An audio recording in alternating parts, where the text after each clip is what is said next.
they're at home. Defense, offensive line. I mean, McCaffrey, Kittle. There's just so much to like. The coach who's been there in those big moments. And then I look at the other side of the field, and I smile, and my heart gets warm. And I see Man Campbell, and I see his big nuts in the wheelbarrow in like the Randy Marsh game. And I see a Detroit Lions team that is playing with so much house money, with so much confidence, with so much pride. And I see a future Hall of Famer in Penei Sewell. I see overall an offensive line that is top 2 or 3 in the league with Decker and Ragnow. Even though they're beat up, these dudes are animals, and they went through hell to get to this point, to be celebrating and being one of the final 4 teams remaining. I see a running back group that is one of the most dynamic and unique in all of football, both capable of catching the ball, running through the tackles, breaking big runs. I see a young tight end in Sam Laporta, who is very much, the next generation in the future of how the NFL is in a tight end renaissance like we've never seen before, how so many good tight ends across the league.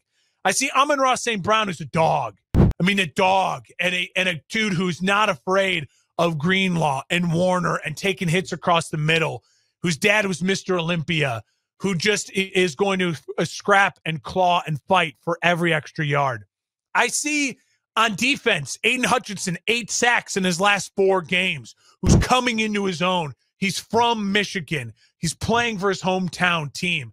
I see McNeil, the young defensive tackle, who's eating up space, who's healthy again after missing time in the middle of the year, being able to take on double teams and cause havoc in the middle. I see 2 linebackers who fly across the field, and Anzalone and Campbell, who love to lay big hits. I see a Lions defense that led the league in yak. They only gave up 63 yards in yak this year because they gang tackle, because they wrap up, because they don't let tackles break. I see a Lions defense with a CJ Gardner-Johnson in the backfield who's capable of making a big hit and a big play to maybe cause enough distress that Devo says, you know what, coach, I'm going to sit the rest of this one out. And then I see a swarm of Lions fans flying from Motor City to techie San Francisco. I see a Detroit Lions team in the middle of the third quarter, tied 17-17, back and forth, body blows. These teams are going to feel each other out, right? No one's going to want to make the big mistake early. They're going to want to get the balls in their playmakers' hands. They're going to want to establish the rush. They're going to want to just lean on each other. And then midway through the third quarter, something's going to happen. Something's going to happen. That they're going to attack Chase Young all day. He cannot defend in the run game. They're going to let Bosa overextend himself and tire himself out against the future first ballot Hall of Famer Penei Sewell. And you're going to see all of a sudden Jahmyr Gibbs bust a 20-yard run. And then you're going to see all of a sudden David Montgomery lean 2 carries, 15 yards. And all of a sudden the Lions get themselves into a field goal and go up 20-17 late in the third. And you're going to get the ball back to Brock Purdy. And all of a sudden, Hutchinson's going to show up, and he's going to get a strip sack fumble. He's going to make a big sack to force a 3-and-out.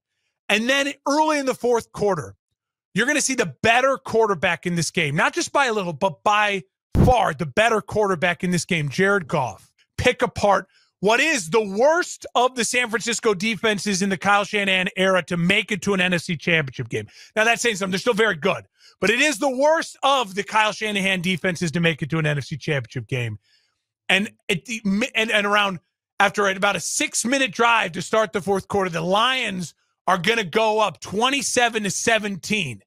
And with 8 minutes remaining, the Niners are going to be looking around going, holy crap, we got to put the ball in Brock Purdy's hands. And from there on, it's easy sailing for Man Campbell and the Detroit Lions to take care of business in San Francisco. They're going to end up winning 33-24. The Lions are going to the Super Bowl.